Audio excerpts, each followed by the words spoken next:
Hi all, welcome to another episode of the Learning Illusion, Rethinking Learning from the Inside Out. We live in a time when access to knowledge has never been easier. We have more content, more courses, more tools, and now with AI, we can get answers in seconds. But here's a question I keep coming back to. If technology can give us more answers, does that automatically make us more capable? Or does the capability depend on something deeper? Our ability to ask better questions, to make sense of information, to challenge what we are told, and ultimately to exercise judgment. And that is exactly what we are exploring in today's conversation. So, today we are going to talk about learning, capability, leadership, and AI. But more importantly, we are going to ask as technology gets smarter, what do humans need to get better at? To explore this, I am joined today by Dr. Amar Pathak, a learning and talent management professional with over 2 decades of experience across industries. He currently leads talent management and learning and development at Monte Carlo Limited, and his work spans leadership development, capability building, and organizational transformation. He's also a researcher, mentor, a speaker, and someone whose recent thinking has explored an important question. As AI becomes more capable, what human capabilities become more important? Dr. Amar, it's an absolute pleasure to have you on the Learning Illusion. A very warm welcome to the show. Thank you, Richa. Thanks for the invitation. And it's a privilege for me to share knowledge and understanding on this topic with you and your audience. Thank you so much. So, Dr. Amar, when someone looks at your profile, they see the roles, the qualifications, the awards, and the recognitions. But those things tell us that what someone has done, not necessarily what has shaped them. So, before we get into the conversation of learning and AI, I want to start with the person behind the profession. So, what experience have most shaped the way you think about people and learning today? Like, was there a particular turning point in your journey? Yes, good question to initiate with, Richa. So, uh, I see my entire learning journey in a very different way because uh, we witnessed huge transformation the way people learn and implement in their life. So like nowadays, this Gen Z, Zen Alpha, these things are happening. So we belong to that generation while we don't had the uh, leverage or uh, benefit to learn from AI or latest technologies. So we saw that how things transformed. I Yeah. still remember during my MBA days that professors used to use those flip charts and I forgot the name of that device where they used to place the slides and that used to reflect on the board. But see how things transformed in last 15, 20 way people are learning now. So uh, AI is very latest thing now. This is, you can say, this is a breakthrough in the way people learn nowadays. Yeah. So if I say how I look at all these things and how I transformed my learning journey. So definitely whatever happened in last 15, 20 years, that helped me to shape my thought process, Mm. that how you will utilize and how you will implement or help people to imbibe learnings, be it use of technology, be it use of traditional method. And really that helped me to uh, pick my PhD research work also. So while during 2020s, uh, the people were not much aware about artificial intelligence, I decided to do something into that area. And today that is very apt at how that carved the individualized learning path using artificial intelligence. So many things happened in the journey, but uh, as and when I came across to a set of learners from service industry to manufacturing to EPC infra. Everywhere I found that needs are different, set of people are different, but but ultimate requirement is same, that they want to learn. Hmm. So this is how I see the entire perspective. Yeah. That's interesting because your journey has also given you the opportunity to look at learning at very different scales. Like you've worked with learning and talent across organizations of very different sizes and context. So, Yeah. from the experience, what have you learned about the difference between delivering learning and actually building capability? See, delivery of learning and building capability, I see both are different. Hmm. For example, delivery of learning might be very beneficial while you are facing audits. Take example of manufacturing industry where I gave my 10 years. So for ISO audits or IMS audits, updating your training calendar, attendance sheets, feedback forms are essential until analysts, auditors see it that everything is in order. You are not going to have the clearance from them. Hmm. But while it comes on implementation of learning in real life, which is capability building, is entirely different. That how people are going to utilize it. So sometimes l- training is just a quorum for people, and sometimes this becomes the need of the hour. For example, Yes. today you look at the need of artificial trainings across the learners or industry, be it manufacturing, be it service, everywhere. People want to learn AI. So Hmm. now, having 1 hour lecture on artificial intelligence will give them an idea what is AI. But while it comes to actual utilizing the prompts, creating agents, how they can use it in their day-to-day life, both are different things. Yeah. So utilizing learning at workplace, until and unless one uses the learning at workplace, this is not going to help them. Capability building can't be considered in that way. Yeah. Yeah. Yeah, because this is something I also often wonder about. Like, we can Mhm. design a program, we can Right. deliver it well, we can get great feedbacks, and we can, see even higher completion rates. But Mhm. none of that necessarily tell us that whether someone will actually perform differently at work, right? Exactly. Exactly. So, yeah. So, what do organizations still confuse with real capability? See, organizations are having different requirements for different set of functions or Mm, departments, or according to their crowd, mm, what they where they want to perform, which are those areas which they consider as gray area for their performance. mm, So there they are involving learning and development or training programs. So let me give you one very simple example. Like, while it comes on functional trainings and behavioral trainings, mhm, uh, people say that tangible impact of learning, mm, whatever you are learning, how you are going to utilize that.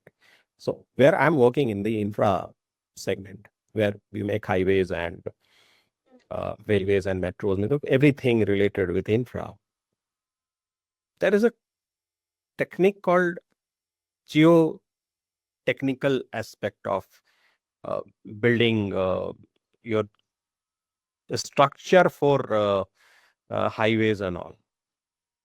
So mm, people should know that how geotechnical things are going to be implemented on the actual um, zone, or you can say that field. For that, somebody will deliver training related with geotechnical aspects of development of that particular field. So mm, geosynthetics. geotechnical related trainings. All those things will be delivered. So once you delivered all these trainings, people will start using them immediately after learning. Right. But while you are giving them training on communication, you cannot expect them to improvise their communication immediately. What is your motive behind giving them communication training? You want them to be a good listener. You want them to be a good writer. You want them to be a good verbal communicator. So that will take time. But technical training, any technical training will give you immediate result. So Right. this capability building requirements differ according to the nature of business, according to kind of industry or service company is providing. This comes from obviously from TNI and TNA and PMS. These are the sources of this learning. So, uh, for example, I got a list of technical or functional trainings for my organization with PMS. And those trainings, immediately I rolled out those trainings. But while it came on behavioral training, still I'm juggling because I have multiple source of requirements. Something came from predictive index, something came from some 360-degree tool, then mixing and matching that which competency and which element up to what proficiency level we are supposed to give to which set of people. So all these things are getting from then delivery will start. So uh, requirements differ how you are accumulating those requirements and how you want to execute and what is your immediate requirement. You cannot compromise with technical aspects of your business because that will directly impact the quality of your service or product. So training is also like that. If we will tell them that how to operate a machine, so once you have trained to that operator that how to operate, then you can expect that you will have lesser loss of raw material or um, uh, any uh, any sort of malfunction in the machine because you have already trained and he need not to implement any behavioral thing. So that Right. gives you immediate result. So Yes. Yes. while organization decides on all these things, they consider of this behavioral and technical and functional, all these aspects. So the example that you gave, Dr. Rahman, this was kind of a bulb on for me. I'll tell you why. Because Mhm. my whole experience has been majorly into service industry. So that works a Mhm. little different than manufacturing, right? Correct, correct. So things that you explain, like obviously when someone is working with machine, so we first need to give a training how to operate that machine rather than giving soft skills training, right? So Correct. this is a very different thing that I'm looking at because Mm. my experience has been totally different wherein, soft skills become very important because you have to deal with the clients and everything. So those core skills are important. But yes, this is, what kind of industry we are working in. So that's the training requirement and that's the importance of the training. And that's where we see capability, right? If a person who's operating a machine, the capability lies in how well that person, operates that machine so that less of raw material is wasted and it's more efficient, right? Again, Richa, sorry to stop you. Again, this depends kind of business you have. I remember in the initial phase of my career, I did a lot of training programs for Indian Railways, Indian Postal Service, and Indian Oil Corporation. Their ultimate objective was to let their ground force to understand the value and impact of customer service. Hmm. Be it in railways, be it ticket checkers, TCAs and TTs, or petrol pump attendants of Indian Oil, or postal service postmans and all. They are going and interacting with different type of people. Right. And the actual revenue comes from how they are interacting and satisfying their customers. So that was Mhm. ultimate objective. That's why they wanted, no, we have to train everybody. be it top management, be it ground force, they should know. So service or soft skill is also cannot be said that this is this is not required, or there is any lesser important of any aspect or element of Yes. this communication or any soft skills training. But while I moved into manufacturing, I saw that no, first people should know that how to operate, who is actually hardcore involved in uh, Mhm. machine operations or any sort of operation. Mhm. You cannot communicate with machine, you will communicate Yes. with human being. Right, So right. while you are spending your 8 hours with machine, first you should learn about how to interact with machine or how to handle that machine, so that that machine will give you that. That machine is the best companion for that guy for entire career. Then it comes on customer services and all. Yeah, please go ahead. You were Yeah, saying I mean, something. yeah, that's what I was also referring to. So, like the core job that that person is doing. So, obviously training depends on that. If a person is operating machine, first that person need to know how to operate that machine efficiently. Then Mm. other things come on. And if a person is at a forefront with a client or a customer, that Mm. person would need more, better communication skills. So this is Exactly. how the role is and which industry you are in, right? Yeah. Correct, correct. Yeah. And I think this brings us to something very interesting from your own experience as I was going through your profile. So you have also worked with experiential approach such as business simulations, right? And that Correct. raises a very interesting question for me. Someone like can understand a concept perfectly in a classroom, Mhm. but when they are put into a situation where there's pressure, where there's ambiguity or a difficult decision, the Mhm. outcome can be very different. So where Yeah. do you think real learning actually begins? There's a moment of truth, MOT. And MOT comes while you are experiencing something at the real time. If I will say, Richa, for you, integrity is very important. Without integrity, you cannot prosper, you can't grow in your life. You will say, yes, Aman, I agree. But once you will experience in any situation that if somebody is compromising with integrity, how this impacts your business, how it impacts your morale, Hmm. how it impacts your way you think, and you have perception about that fellow, you will never learn that. You should practice. Preaching and practicing both are different.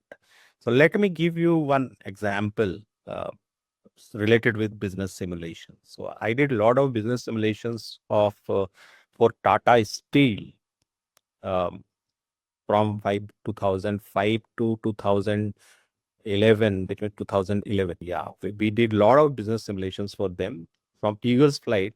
Beautiful program called Gold of the Desert Key. In that simulation, people used to have some targets.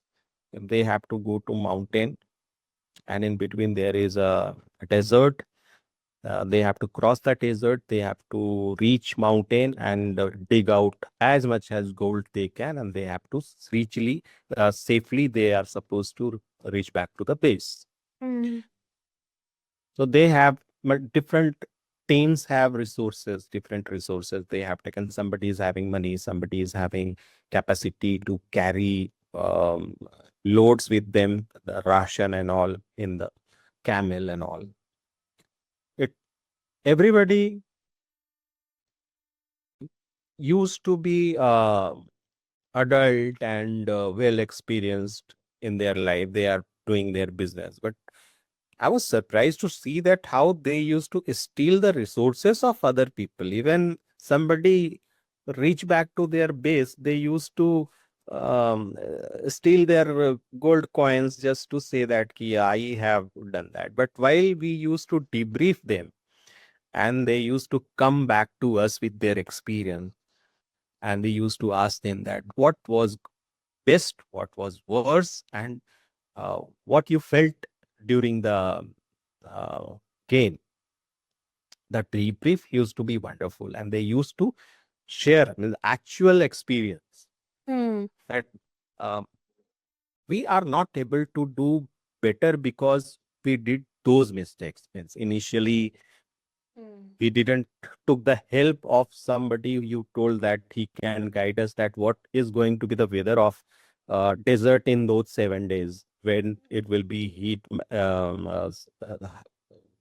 and when it will be sandstorm and everything, how much uh, resources I should carry in my camel, because you told 1500 abs you can carry 100, 1500 pounds you can carry in camel. But we didn't ask to that old man, and we started with lesser resource, and even while we saw that we are not able to complete the target, we snatched somebody else's resources. Ah, right. So how you will how this impacts your real time business? For example, I didn't took help of that old man. That old man is having good experience. He knows that how your 7 days weather prediction is going to have. Hmm. Who represents the old man? The person who is either promoter or your senior, who is very senior, who knows, who saw the company prospered, how this goes, who is who. So if you don't collaborate with that fellow, you will never understand how the weather is going to be ahead. Right. While you snatch somebody's gold, that means you snatched his portion of market. Yes. Somebody came to you and said that, uh, where is this fellow's shop? How far is this particular shop is from your place? So said, uske paas mat jao, you purchase from me, Hmm. or don't buy product of this particular company. I have some better things to offer you. So you actually snatch the revenue of the company, also snatch the revenue of that particular person. Right. Right. So this you practice, which really comes out while you are in a business simulation. Hmm. A lot of That's stories to tell related with many business simulations, but I strongly feel that business simulations are the best way to have learning at place once you learn it, because if you experience and see something, you can easily imbibe in your life. But while you have only textual learning materials, or you are sitting in a lecture room, so you yes. are not going to learn much. You will maximum you will forget. And experience will always say tell you that if in that scenario I had done this, I should not do that again. Hmm. But the same thing happens while you I was giving you example of manufacturing, that why people how people learn actually Mhm. in manufacturing sector. They do it by themselves. Machine में ये button दबाओगे तो ये काम होगा. Ah. How you will start, how you will stop, when you have to uh, shift the gears, everything. Hmm. So Hmm. that is the best way to uh, train them on any specific topic. But if you ask them to sit on classroom and you get that any sort of diagram or manuals, this is not going to register in their mind. Definitely, definitely. And that's really very practical insight that you gave. And the stimulation example that you gave is like really brilliant. So, I can see that like we cannot develop judgment through content, right? We always say that. Correct. And Correct. so judgment develop only when people have to make decisions, like, reflect on Yes. consequences and learn from experience, right? Exactly. So, do you think that one of the limitation of traditional learnings, Mm. traditional training, is that Mm. we often teach people what to do, but we don't give them enough opportunity to practice deciding what to do when the situation changes, right? So, like now we have simulations and the excellent example that you gave. So, that's a sharp Mm. contrast, right? Correct. So, Mhm. that's where traditional learning loses its importance. And especially in the scenarios that, like you are telling, in the manufacturing and the simulations that you have. So yeah, I mean, simulation wins there, right?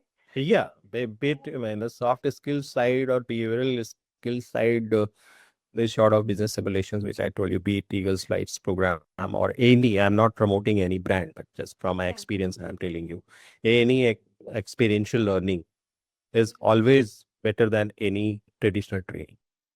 Yeah. Traditional trainings are like your college lectures, the way you used to learn in your early phase of your college. Yes, yes. Now colleges have also upgraded themselves. Yes. It's yeah, they are more on to the practical learnings and everything. Yeah.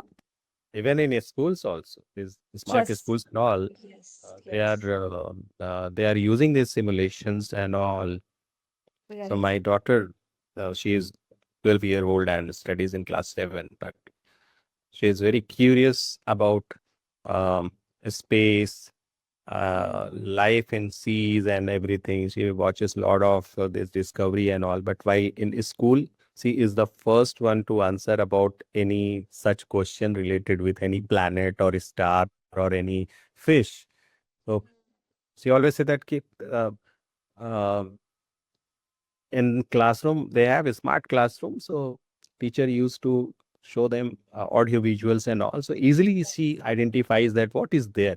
I just remember my days. Well, I studied in government school up to class 8 Hindi medium, so we never had those privilege. We had blackboard, that was enough. Having Yes. blackboard was a luxury at that point of time. Yeah. So how Yeah. this Yeah. It system has evolves changed. now. Yeah. Yes, yes. I can also see like how my son studies. Like my son is in class 12th now. So when he was in those junior classes, so how the learning used to go on, they used to relate everything. Like for 1 week, every subject was related and they used to show them practically what is happening. Right? It's just not like just writing on the blackboard that we used to do and writing notes and that's it. The class is over. So Mm. yeah, and that's good. Yeah, That actually brings in the curiosity as well. Yeah, when kids see that exactly. it's they when they can practically see something happening rather than being on the textbook. Yeah, so that's Exactly. good. So you use this term practicality in Yes. the learning. That is Yes. the major shift in or paradigm shift in the way people learn nowadays. Right. Right. Right. Yeah. And perhaps that question of, when we were saying about judgment, it becomes even more important now because AI can increasingly, give us information, options, and even recommendations, right? So, Correct. uh, when I was going through your profile, your Mhm. recent thinking around AI, one idea really stood out to me. Like AI Mhm. capability is not simply about knowing how to operate a tool. It's Correct. also about knowing what to ask and what to trust and what to challenge, right? So, Exactly. in your view, what does real AI capability actually look like? And my views, real AI capability is how you are going to use the capability, inbuilt capability of AI in your day-to-day work. Hmm. Right. Let me seek an example from HR perspective only. Talent acquisition.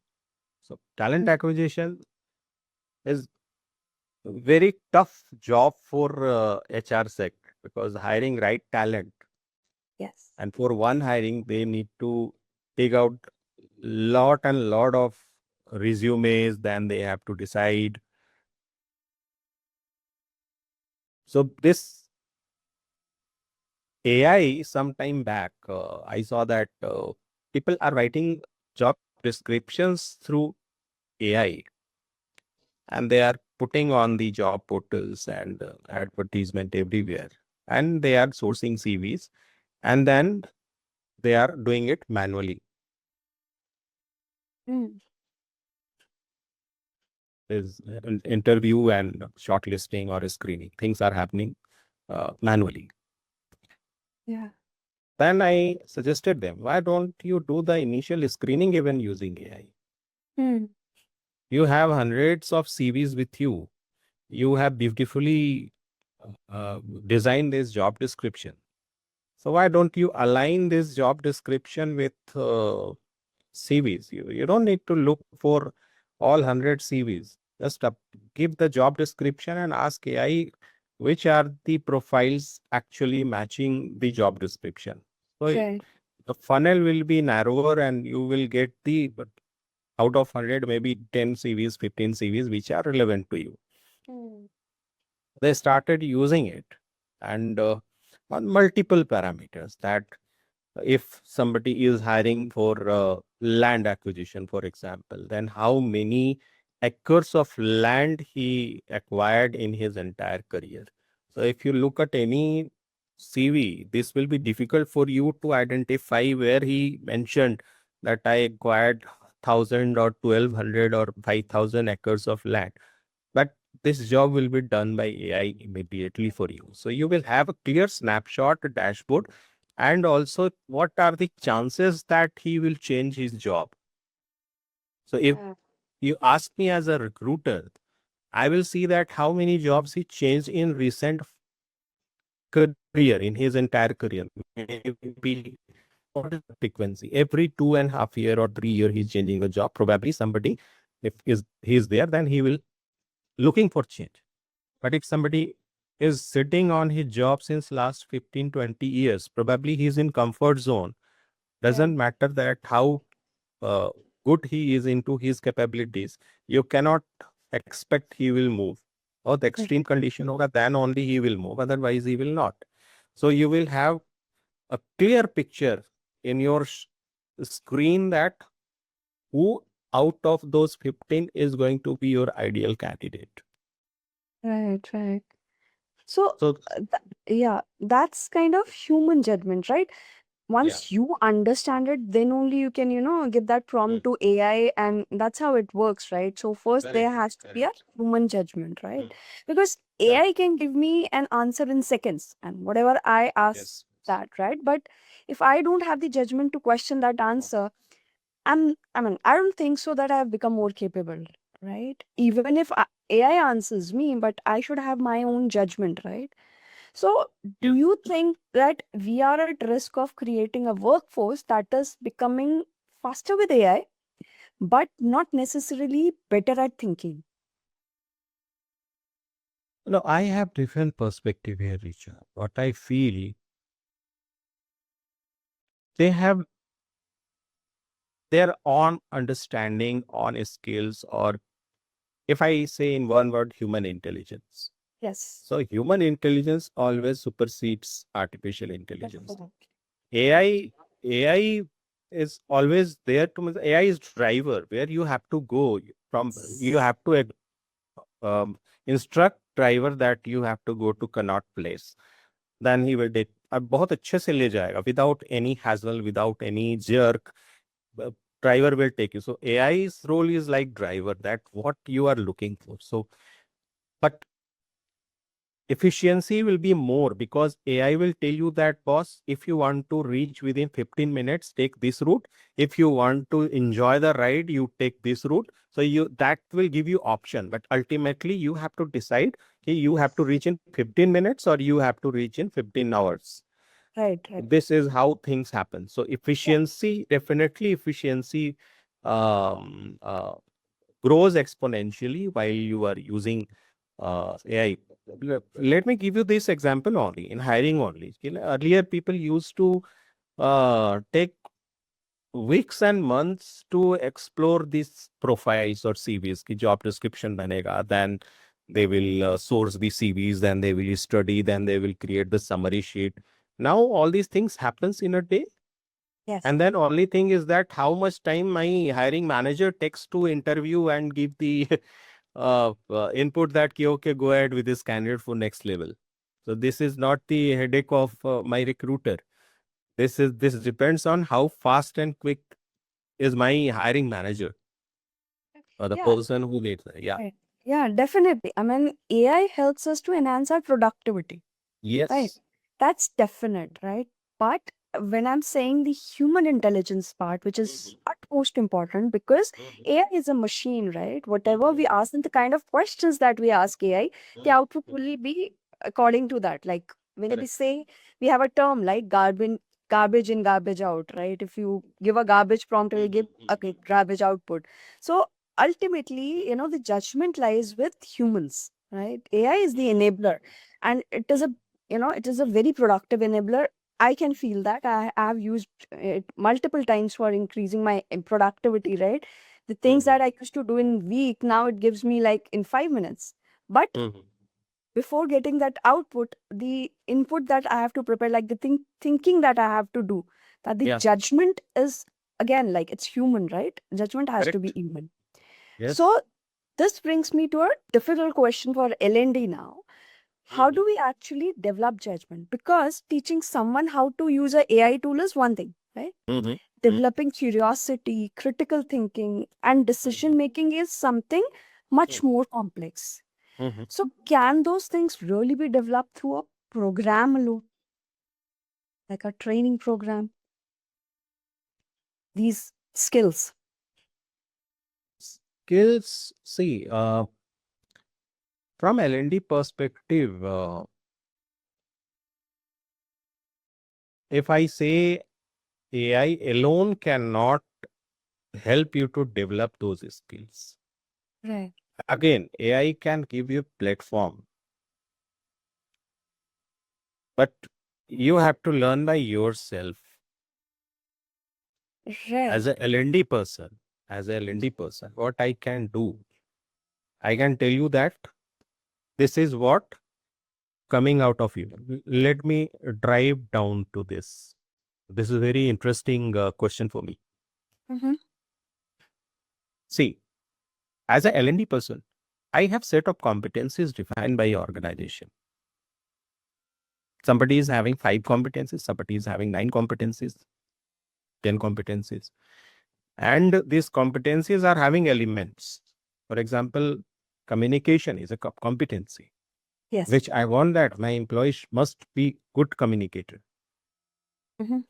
But out of these 1500 employees, is it required to be trained on listening skill to each and everyone? Hmm. Who are those people who should learn about listening? Hmm. And who are those employees who need to learn about assertiveness? Hmm. Here I will seek help of AI. Mm-hmm. I need certain output, inputs and outputs. Right. We use tools like predictive index or some other psychometric profiling, which helps you to understand the behavior of someone. And once you have those calculations in your place, you will use those data to process and judge who should be trained on which level of proficiency. Right. And then you will give that content to that fellow. Everyone cannot be served the same content, which I am giving to leadership. Same Yes. cannot be given to the facing staff. Definitely. So So, here AI plays very important role yeah. that helps you to understand that what is the segment who is falling under the proficiency level 1, who is falling in proficiency level 2 and 3 and 4, and how many employees you have in those categories, and then those will be mapped. These mappings will take place, which if you do manually, it takes so much time, but AI helps you to visualize everything in a dashboard within fraction of minutes. So Definitely. this is how that helps. Yeah, Yeah. So that's part of the DNA. Like before we correct. get, Yeah. the final conclusion that what training needs to give into who. My question was like these skills, like curiosity, critical thinking, decision making. These are little complex skills. These are human skills actually, Yes, right? yes, yes, yes. So can these skills really be developed through a training program alone, or we have to do something more, if I say, like embed learning into the workflow? That's what we are talking about these days in L&D as well, right? So Yeah. these skills, yeah, for these skills, is a training program alone sufficient, or we have to do something more about it? No, no. These are very critical aspects of training, and alone training will not help you to develop these skills. So, Right. along with training, you need some sort of depends on the type of crowd. You should consider certain coaching programs. Sometime you have to consider mentoring also. So there should be some mentors. So, for example, in any topic you tell me, you took the name of many things, right? For Mhm. example, uh, Decision making, maybe. Yeah. decision making. For example, decision making. So for decision making, you are helping them to understand the models, maybe fishbone analysis and other things. You are helping them to understand that this is how we take decision. But somebody should help them, handhold them to understand the implementation of that skill in actual life, actual workplace. So there, the role of any mentor or any uh, anybody comes who can do that. So alone training cannot help. Yeah. Some trainings, why you do training? Training is like a very short duration intervention, maybe for 1 day or 2 day. Yeah. But while you want to develop these skills, which are critical for you, you need to give time. So the process will be a bit lengthier. Right. Intervention will be longer, Right. and the resources also required different. A trainer, there will the difference nowadays. A trainer, facilitator, coach, mentor, all these things come. So you have to see where you are going to fit Yes. which resource. Right. Right. Right. Very valid point. Yeah. Yeah. Yeah. That's a very valid point. So, yeah. Okay, so a lot of organizations are responding to AI by, adding another AI course, right? Mhm. Another certification or another tool training session, right? Mhm. But is this really an add-on moment, or is it a redesign moment for L&D? Okay, or I may ask like that, if an organization come to you today Mhm. and say that we want to make our workforce AI ready, right? So, what would you do before designing a single training program? So, where will you start off? Like, would you start with skills, or would you start with what people are currently doing, or would you start with a business problem, or you'll start with leadership and mindset?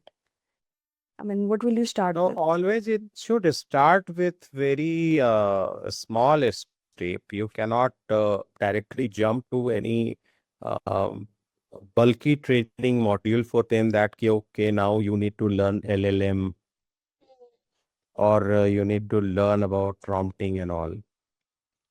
So should start with you have to take baby steps.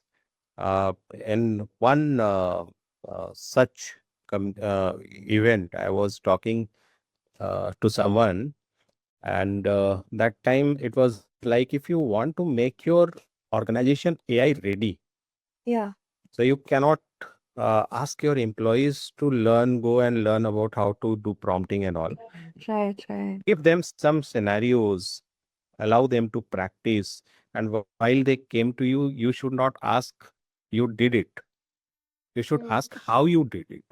Right. Once you how you did it, this will encourage them to explain, okay, yes, yes, I went to chat GPT, and this was the problem. I wanted to summarize this Excel sheet, and I uploaded the Excel sheet and asked to give this. So whatever you written there, no, that is prompt.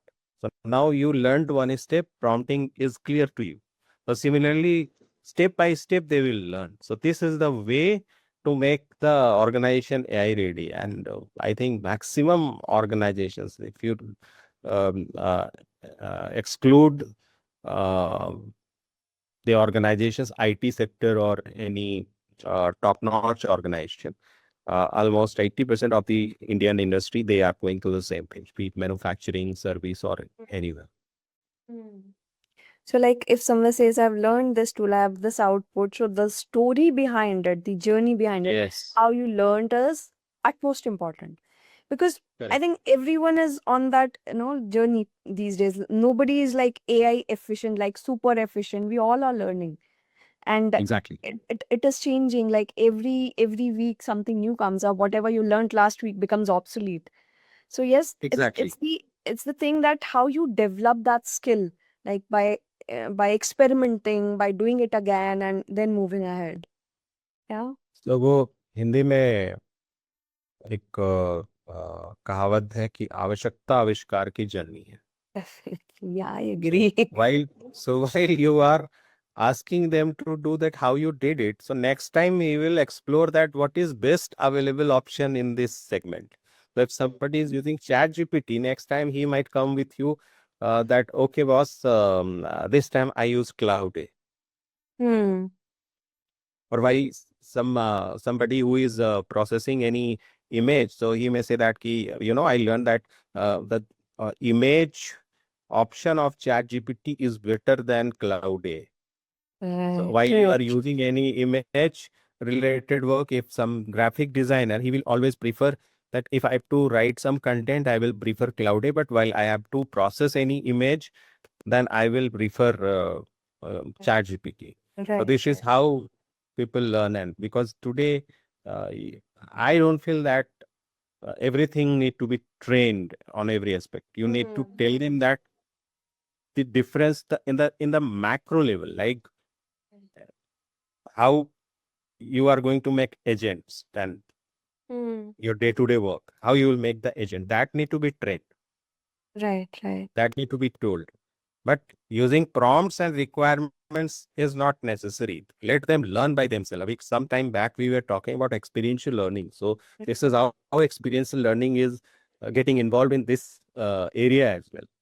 Yeah, like how I see it is that the efficiency lies in when you have that capability, when you have, that thinking that if this is a problem, which AI tool should I use, which works better? Exactly. Because every AI tool has its own advantages and Yeah. disadvantages. So Mm. this is problem A, so I should use the AI tool B or C or whatever. So efficiency lies there.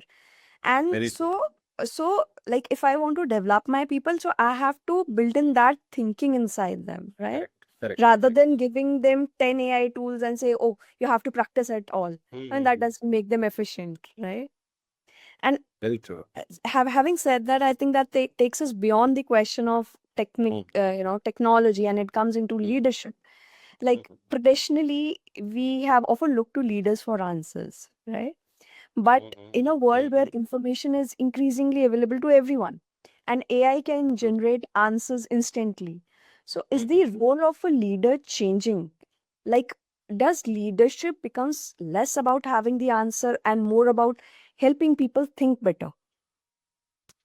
There is a paradigm shift taking place in everywhere while it comes on leadership, role of leadership. If earlier leaders, as you said, leaders used to give answers of everything. If any answer is not available, they used to go to Brahma, Vishnu, Mahesh, CFO, CEO, MD, Right. and the ultimate results used to come. But now, what I saw, even in my organization, uh, the role of leader is now more like facilitators. Right. They facilitate, do it yourself, Hmm. and they will give you scenarios. If any problem is there, then they will give examples. Hmm. But it's not like hand holding is necessary to people. Hmm. This is only required for generation before millennials and उसके पहले वाले जो थे, जो कि oldies है, जो कि who are in organizations since last 30 years, who have not changed themselves. They still believe in that. But now Hmm. new generation, they go with expectation of facilitation to leaders. They Yes. facilitate. Even the new generation doesn't like to be intervened. They will do and they will go that this is, see, boss, this is there. This is the Yes. outcome.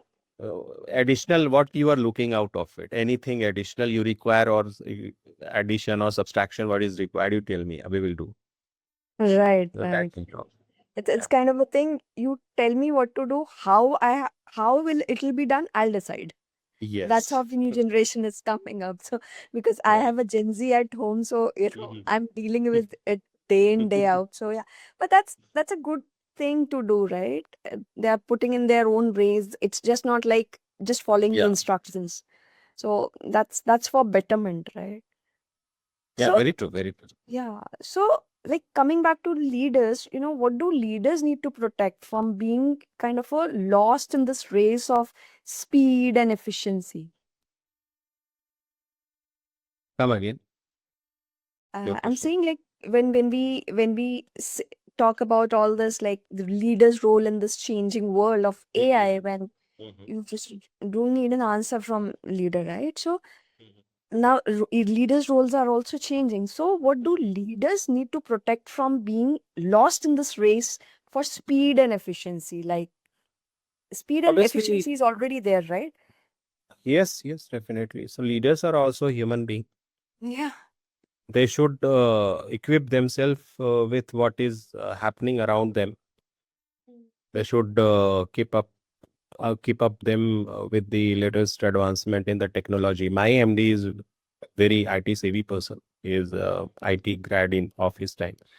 So he brings the idea of utilization of technology on board to us.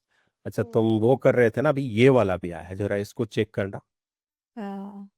So it's sure that he will be never defeated in this zone. But if somebody is only focused on business and business outcome and he is not taking care of what is happening in the virtual environment around him, then this is a red signal for that kind of leader.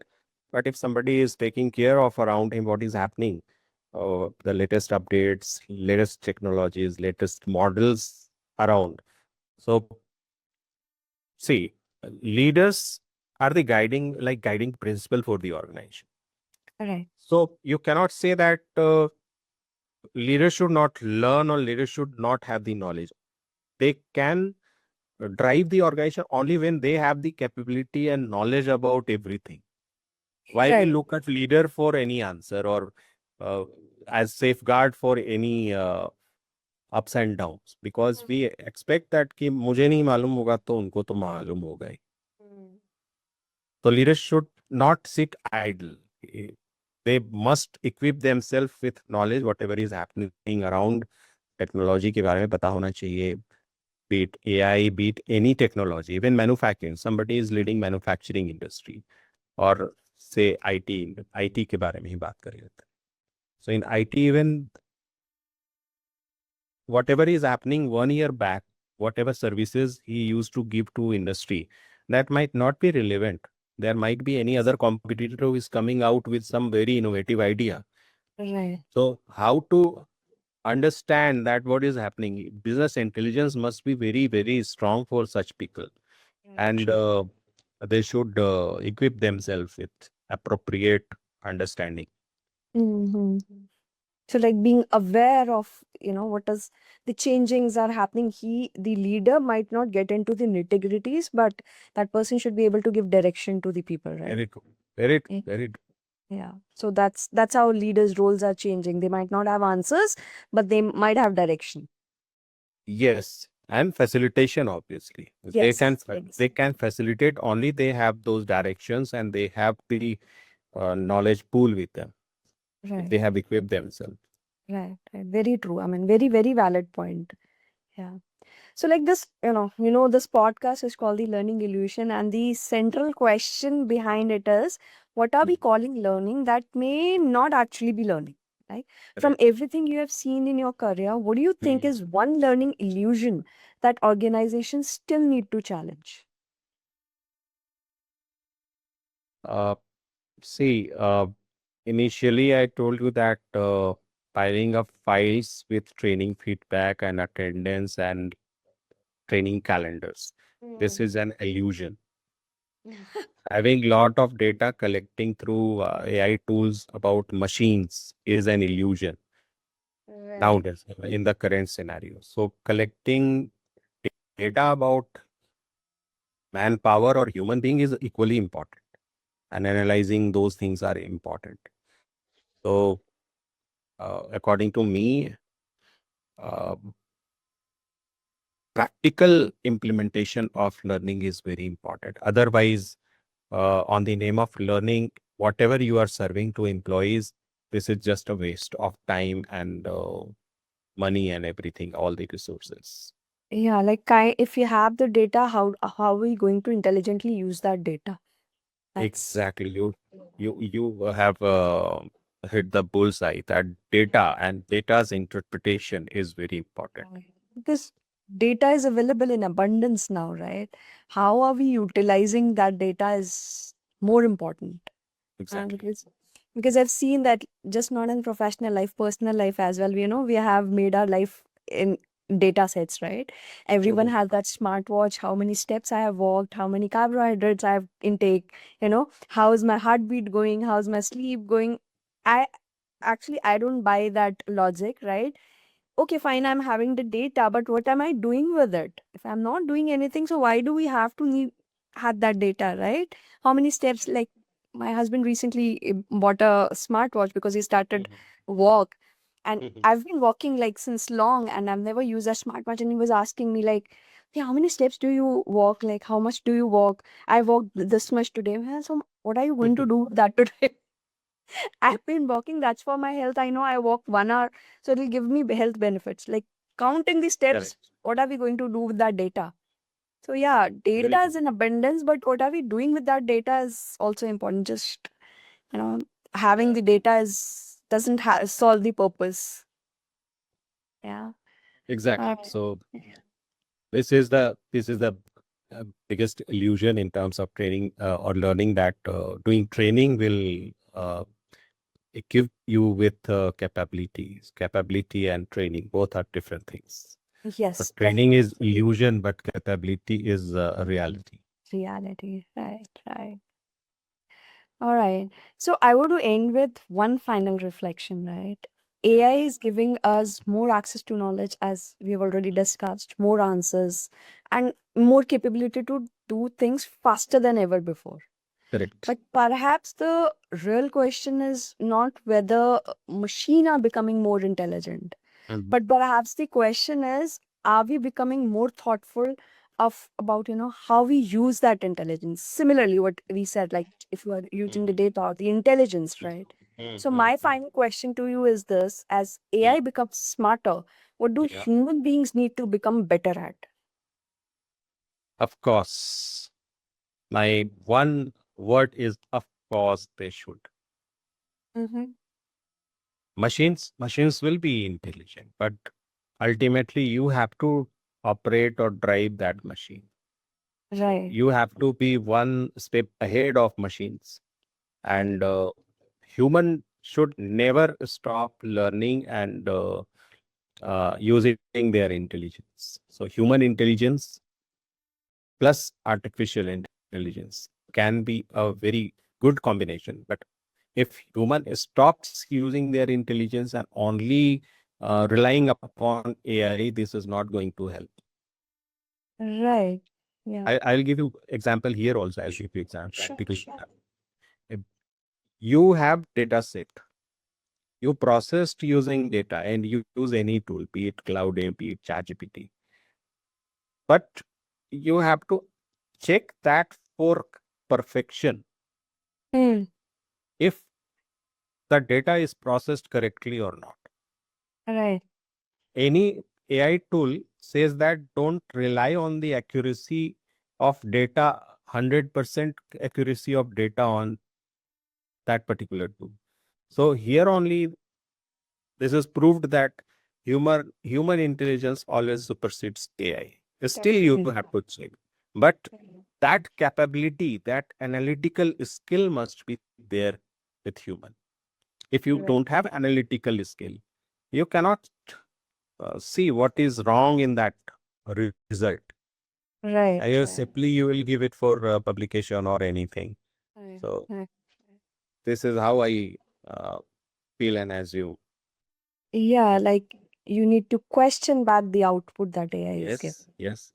Right. And you can do that only while you have that capability. Exactly. You Right. continuously you are honing up your intelligence, human intelligence, logical reasoning, all these Right. things. Right. So, I mean, how I see it is like AI has its own own advantages, and humans are obviously superseding. So Correct. there has to be a golden handshake between AI and humans. That's how we become more productive, and we are going in the right direction. Very true. Yeah. Very true. Yeah. All right. So that was a beautiful conversation. And because perhaps Same the here. yeah, perhaps the future of learning, right, isn't simply about helping people learn more. Yeah. Yeah. And it's about helping people think better, like to Correct. question Correct. more deeply, to make Yes. better judgments, to Mhm. understand the context, and to know when an answer is not enough, right? Very true. Very true. So, yeah, Dr. Amar, thank you so much for joining me on the Learning Illusion today. This has been Pleasure a is mine. genuinely a very thought-provoking conversation, and I really appreciate the depth and honesty you have brought into it, because you have given me a perspective maybe which I have not seen before. Like, you're coming from a different industry. That's why stated in initially as well. So it Yeah. has Yeah. been really a very bulb on kind of moments for me in the conversation, and thank you so much for your time. Most welcome. Most welcome. And to everyone listening, thank you for joining us on another episode of the Learning Illusion, rethinking learning from the inside out. Until next time, keep questioning what we call learning. Thank you. Thank you, Richa. We'll see you on the another episode. Thank you so much, Dr. Amar.